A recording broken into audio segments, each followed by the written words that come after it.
Hello everybody, welcome back to the Jungle Room Sessions, this time being held in the Italian restaurant Villa Toscana down in Brooklyn. This is part 9 and I have one of my oldest friends in London joining me today, Mr. Dave Winkler. How are you doing, Dave? You woke up yet? Just about, yeah. Cool. So we normally start these off with, trip back in time. So how did you start off with your career? Because you're one of the few people that I've interviewed that are actually from London. Yeah, so I don't know, I was in various bands with friends from sort of school or social scene around northwest London, where we played places like the Bull and Gate in Kentish Town, which is now just a gastropub, and graduate to places like the Underworld, getting support with sort of these third-rate LA bands like Pretty Boy Floyd, and those kind of guys.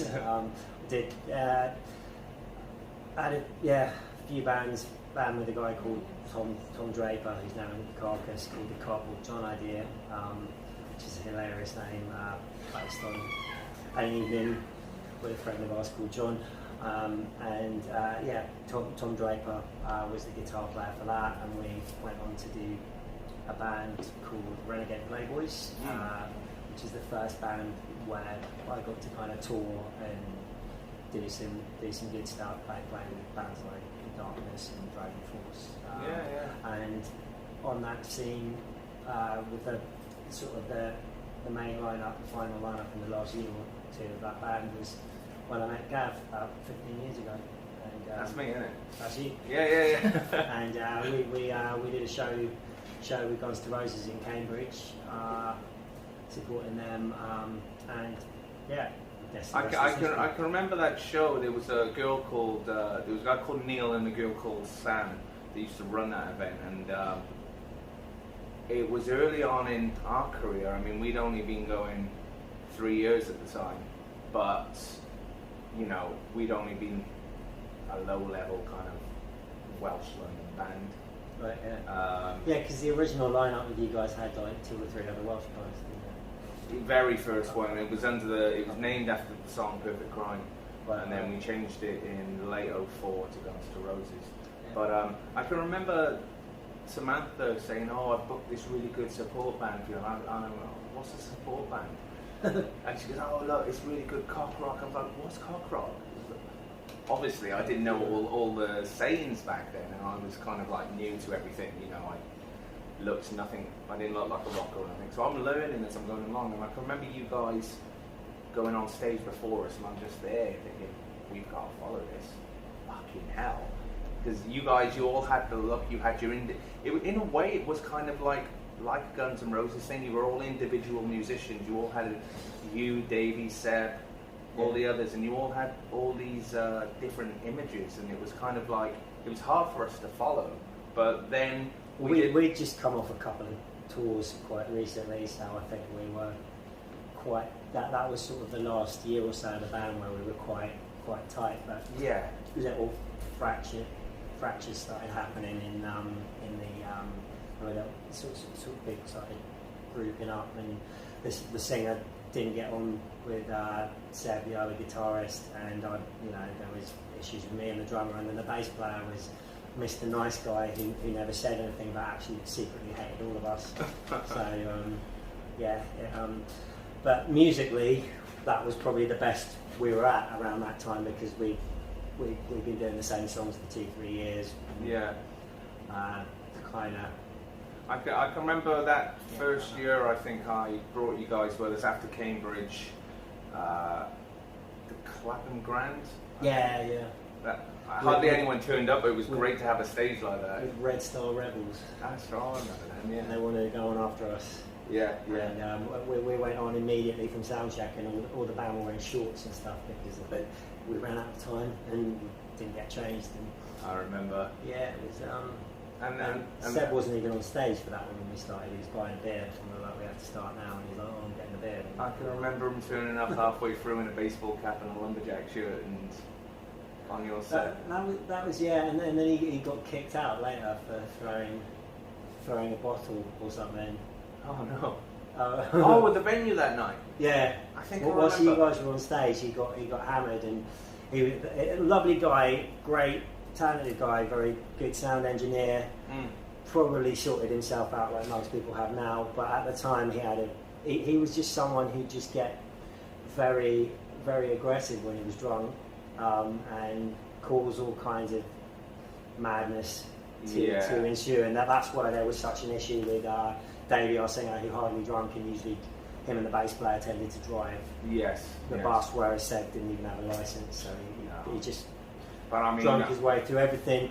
As I said, it was lovely when he was sober. I was the only person, for some reason, I had some special power over him. Like, I remember after one of the marquee shows in central London, in Leicester Square, he was just standing there with this guitar stand in his hand, just looking to hit someone with a guitar. He's like, "Oh yeah, some chavs had a go at me, and I'm not going to take it." And everyone else was just like, "Stay out of it." And I'm like, "Come on, man, back to the van." And he was like, "Okay." And he just followed. Everyone else he'd have an argument with, for some reason he'd listen to me.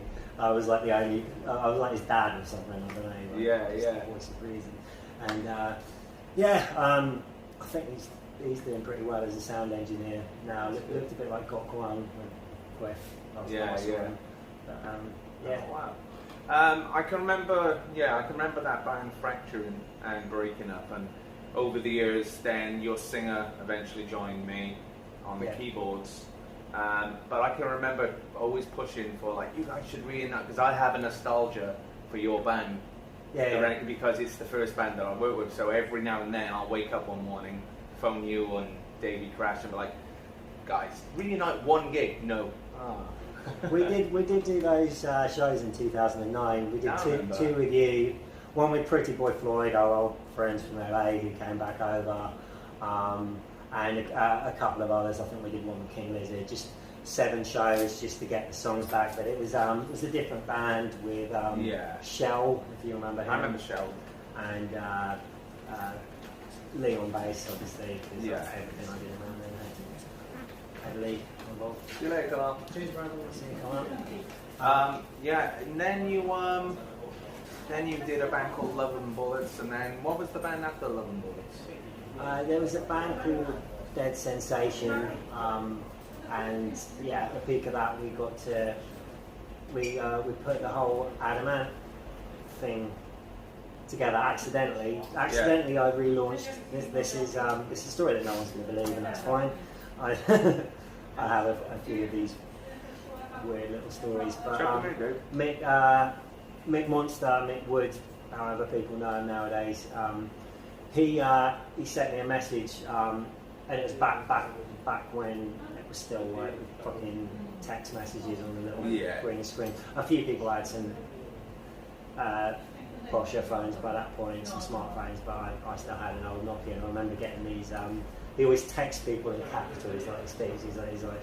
He's like, Brian, you think you're in trouble when you see it, don't you? Yeah. Brian, doing a night at the Scala, looking for headline band can put at least 100 people, support bands at least 40 people, and he went up for it. And I was waking up. I was working afternoons around that time, so I woke up and saw this at about 11:30, and thought, Hayley, my friend Hayley Legs, was going out with Adamant at the time. Why doesn't he wants to do some gigs? I was like, Hayley's going out with Adamant. He might be looking to do a big show to restart, because he's been playing a few small gigs. I think you'd kind of been. I don't know if you'd seen him at Metalworks or been around that time. And sent the text, fell back asleep. Then I get a call from Mick. He's like, "Oh, put me in touch with Hayley." So I call Hayley up. She calls Adam. Adam's up for it, and suddenly Adamant's playing the Scala. My band is supporting, got paid quite well just as a finder's fee for that gig, and it was his first big comeback gig, and now he's still touring America and everything again since then, and that was just weird. I was like, okay, I accidentally just sent this message, thought that's not going to happen, So for anybody watching, Dave Winkler brought back Adamant. In my opinion. No, I agree. I mean, Mick agrees. I mean, well, he was instrumental and he put everything else together. I just compiled it up, and that was it really. It was just the genesis of the idea, I guess, and they called it the Pirate Metal Extravaganza or something. Was the title of the night. I think partly on how Dead Sensation, he saw a photo of us and he was like, oh yeah, they look kind of pirate metal with their hair and their tattoos and everything, and so that's what happened. That was the peak of that band. So what came after that then? After that came a few things that fell apart very quickly. I was going to tour with a band called Vega, and that tour fell apart. Simultaneously, a new band I was going to do with some friends fell apart, and I had some time off and did some acoustic gigs just to keep myself playing, but didn't have much intention. I was sort of I think this was Big Red sort of era, right? This was just before, just as the Big Red started doing live events, and we put a couple of those Big Red house party nights on. I remember, guested at one or two of them. Yes. And then Liza Beck, who'd been an old friend who I'd known on and off for years, went out with David Crash like everyone did. She came down and we did Wasted Years by Iron Maiden, and she'd learnt it on recorder, and we'd never rehearsed it, we just did it on stage. And suddenly she's singing harmonies on bits of the verses. I'm like, whoa, this is really weird. This works really well as a sort of acoustic folk song almost, with her doing the lead guitar parts on recorder. And I was like, we should do something unusual with this. We should do a band where she plays recorder and saxophone, and we have a female bass player who does backing vocals and a drummer that sings, and make it a bit like a new sort of Fleetwood Mac, almost. And so Bordello Rose was born out of that, and that was something quite exciting, and something that I kind of wish had gone further in a way, because it was just totally different to anything we'd done previously. It wasn't the five guys with long black hair and sleeveless t-shirts, bands that everyone looked like that. No, it definitely caught everybody's attention. I remember in the era, like hearing Bordello Rose, and it's a shame because I caught a couple of those shows and it was something refreshingly different. Yeah. But like you said, it would hark back to some of the Fleetwood Mac kind of stuff as well. Yeah, there was very much the male-female kind of interplay with the vocals, and the new stuff we were writing towards the end was actually utilising that even more and leaning more in the sort of Lindsey Buckingham, Stevie Nicks, Mac direction, and kind of mixed with sort of pop, hard rock, progressive rock, and sort of some sort of poppy type stuff as well.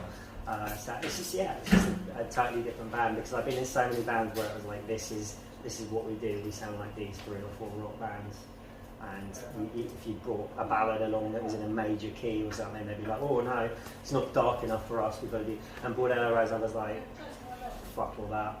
I want to do something where, like a lot of our favourite bands, like Queen, like the Beatles, like Zeppelin, like Bowie, right up to Guns N' Roses, really, where if it's a good song, whatever it sounds like, if it's a folk song, like You Ain't the First or whatever, or if it's if you take Queen, if it, they did an album that was basically mostly funk, and as long as the songwriting's good, the sound will come from the voices and the instrumentation, and you don't have to go, oh no, we are trip hop, grindcore, or whatever, and that's all we play. You box yourself into this little genre, which it's been an increasing thing that I try to fight against.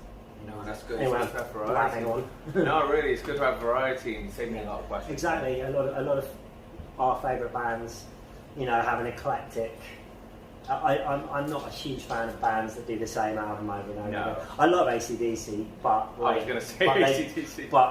But every album they do has about sort of a couple of good songs, and then the rest is kind of trading old water. It was the same with Motorhead, who again were a great band, but you find the Chili Peppers, a lot of their songs sound the same as well. They had a very big shift between what they did in the 80s and early 90s, and then what they did later, which was good. But I think the last couple of albums, it started to retread. Yeah, for real. So after the Bordello Rose era, I think you had we started bringing you in as Izzy on our bands, which is I find weird that I've known you longer than most people in London, but I think you were so busy up to that point. And it's also because you only ever tell me about 3 days before a gig, and I was like, I'm not people like Tom Draper, who's amazing, and you know, guys that have got big like Richie Faulkner, guys like that, Matt Pierce. Yeah, they've got a mind where they will just suddenly, George is another one, George Sturgio, they will just be able to learn 20 songs in like a couple of days. I've discovered since working with you, and you've actually helped, by terrifying me on stage, you've actually helped improve me, which I'm grateful to you for, by going, right, we're doing Double Talking Jive. I'm like, Gav, I've only heard that song about 5 times in my life. And I have to run over to whoever's playing Slash and go, what's the riff? And he'll go, it's this, follow the bass player for the chorus. I'm like, fuck, okay. And now I can do that. But I'd always been a band leader up to that point, so I'd always gone, right, these are the chord progressions, we're going to rehearse the harmony arrangement and get everything perfect. And so I was really scared. Yes. A few gigs that you did, I don't know if I let this on because we were probably all quite hammered. Probably got hammered to get through it. But I was like, fuck, I've got to play this. And now I can do that, and it's not. But it was stuff I'd have nightmares about. You have dreams. You're like going on stage, and you're like, fuck, I don't know how to play any of the songs. You've answered my next question, right? Which every person that's been part of Guns N' Roses, I've asked them the same question, right? And the question was going to be, now that I've been nearly a year in sobriety, I question a lot of stuff that used to happen when I was drunk on stage. And one of the big questions I always ask is it true I am known for pipe bombing songs during a concert? And that is definitely true then. Yeah. Okay. The funniest was when, I don't know if it was New Year's or another time that we played in Earls Court, when we did, people kept requesting November Rain, and we did November Rain with no piano, and only the drummer and the lead guitarist actually. I sort of knew the song, but I couldn't remember the end bit. Yeah. And then you had, I can't remember his name, the guy with sort of curly hair and a sort of moustache Lee Downs thing going on bass. Yeah, Lee. Yeah, Lee. And he was like, I've never played this before. So he's following me, I'm following Slash, and we were just, by the time we tried to do the Every Now and Then Need Somebody, but at the end, and Slash is supposed to be playing lead, but he's showing us the chords, and then we were just like, oh fuck this, this isn't going to happen, this is the wrong song. I always find with venues like that, the Troubadour, which is pretty upmarket in Earls Court, but we could get away with so much there. Because, that's where we did So Lonely. Yeah, we did a police car. If I remember, I'll merge a bit of So Lonely into that. But you normally find these people, because it's very upmarket there, isn't it? Yeah. And so they're like, oh, boys from Camden, what are they going to do? So you could get away with everything in there. I was expecting Spenny and Hugo and Jamie to all show up at some point. Yes, it's Pim's O'Clock. Their territory. Yeah. Those shows though, they would give us a free bar, or maybe it was just me.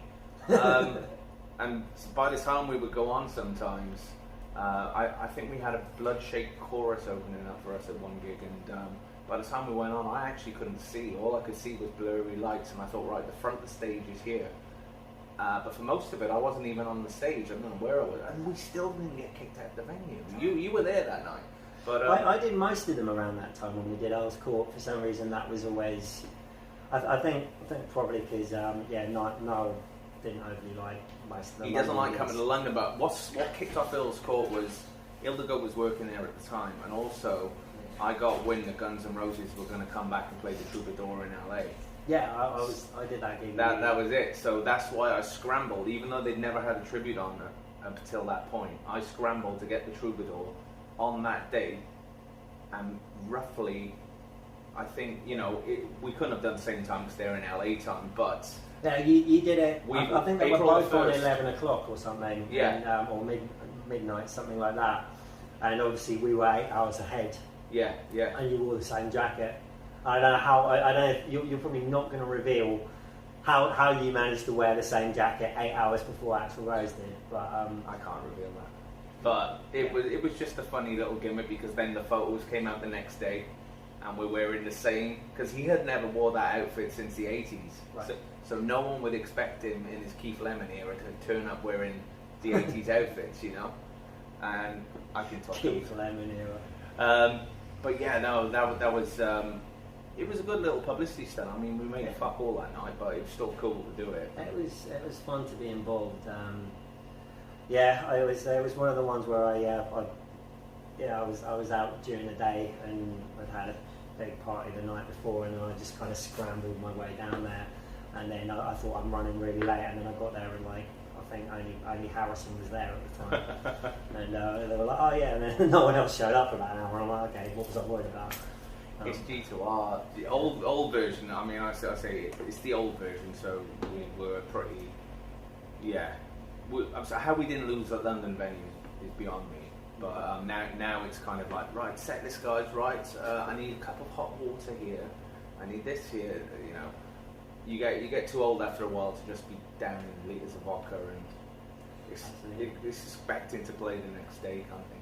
So after you did the things and still continuing into, I think 2018 or 19, you're still doing stuff with us as Rhythm playing Izzy. But in between that time, then you kind of joined our industry and you did the Ozzy Osbourne thing, and may I say, obviously I did a lot of the bookings for you and stuff like that, and some of the venues you played, and everybody was saying, because you were one of the youngest Aussies, but overnight people are like, this is the best one we've had.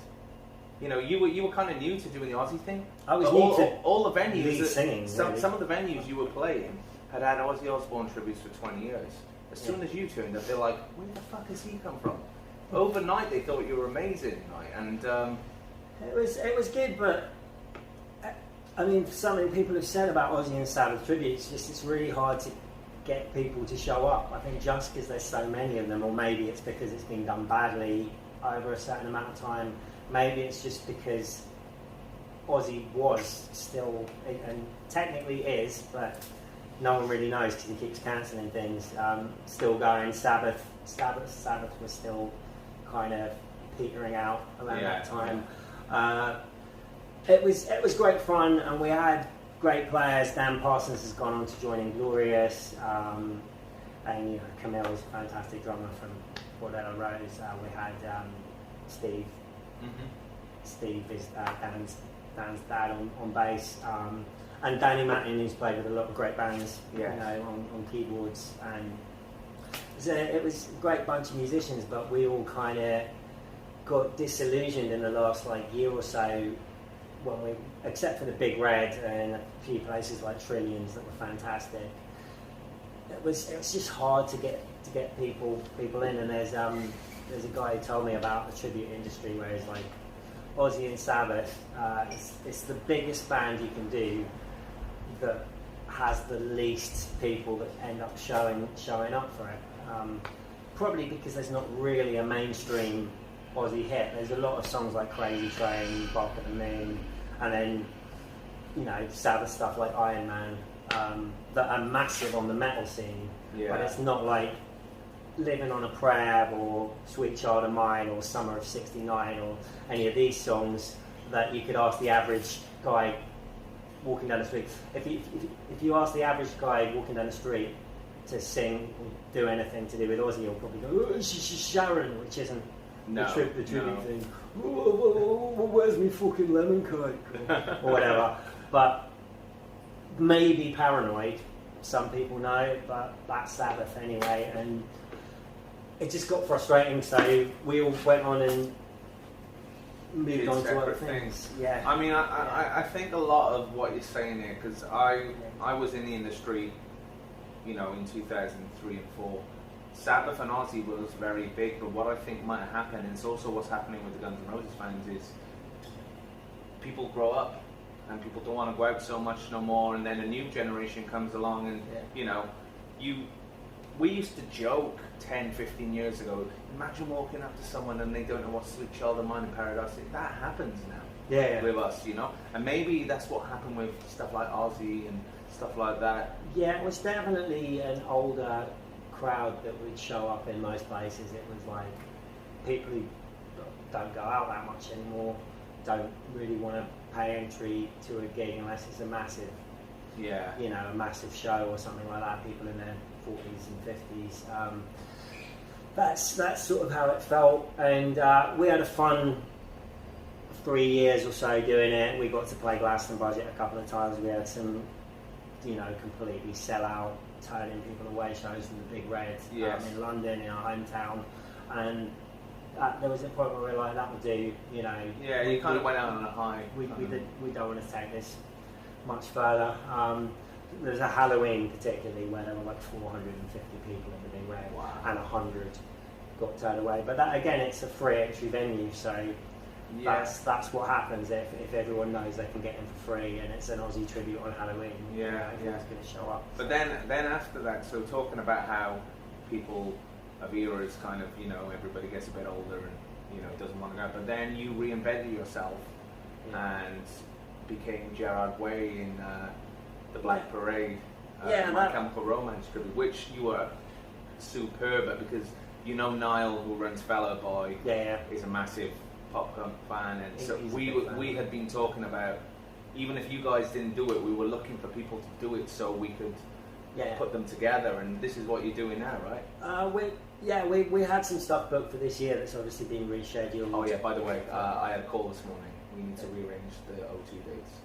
Yeah, I think it's September. Late September to December of 21. Yeah. I'll keep that in, but I would have forgot to tell you that. Sorry.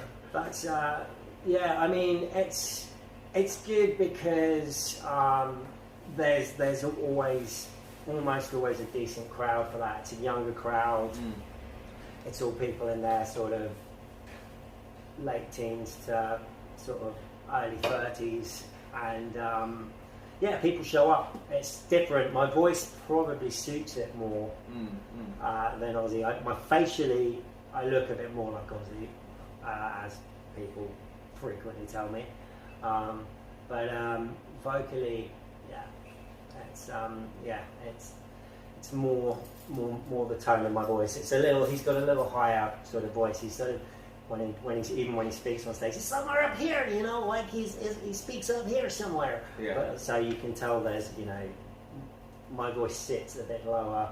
Yeah. But I mean, the shows I've seen, man, it's totally passable. Everybody's like going away having a good time, kind of thing. So so then to current day, we're all in the same boat. How are you dealing with current 2020 tour? So it's been a weird year. It's been, you know, there's been a lot of fun. Sophie and I have you know, enjoyed spending a lot of time together. Down in Bournemouth, right? We went to Bournemouth for the first 6 weeks of lockdown back in March, because I've got a family flat that wasn't being used. We went just before they announced we weren't supposed to travel. We got there and we were like, oh well, we're safe now. So that was cool. I've been my main project at the moment, really, I've been making an album, band that I put together called Star Circus.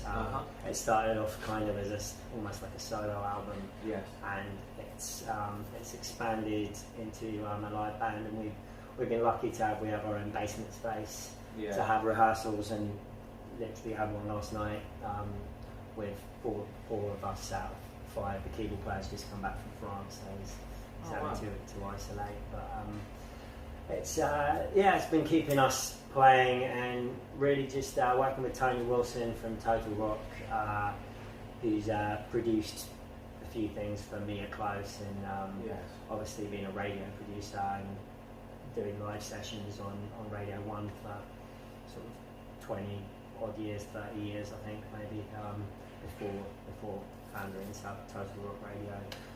He's producing the album, so I've been working with him. We've had to kind of like taper back because he's not as young as he once was, and he's in the vulnerable category as some of us are. But hoping to resume doing some backing vocals and final bits and bobs for the Star Circus album. It's got some good people on it. We've got Dan Parsons playing bass on a few songs, Tom Draper from Circus, and Ben Christo doing some backing vocals, Sister Mercy, all on the album, and then a bunch of good players, bunch of friends of mine.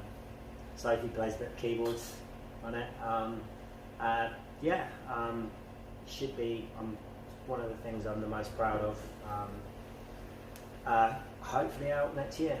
So I've been just sitting, recording guitars at home, going around Tony's to do vocals and trying to get as much of that done. It's great in today's situation, you can record at home and then take the recording to a studio and plug the recording into an amplifier, and that will play through the amplifier instead of your guitar. So you save a lot of time in the studio. It's a thing called reamping. That's done. So I get to do all the parts at home and then make it sound like it was recorded in a recording studio.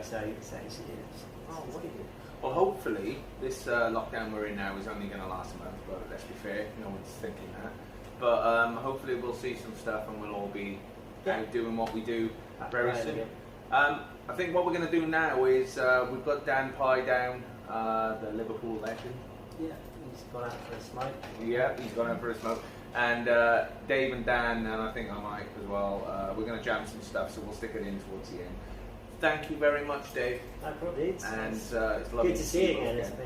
It's been a year. Probably at least 8-9 months. Yeah, that's right. So please check out.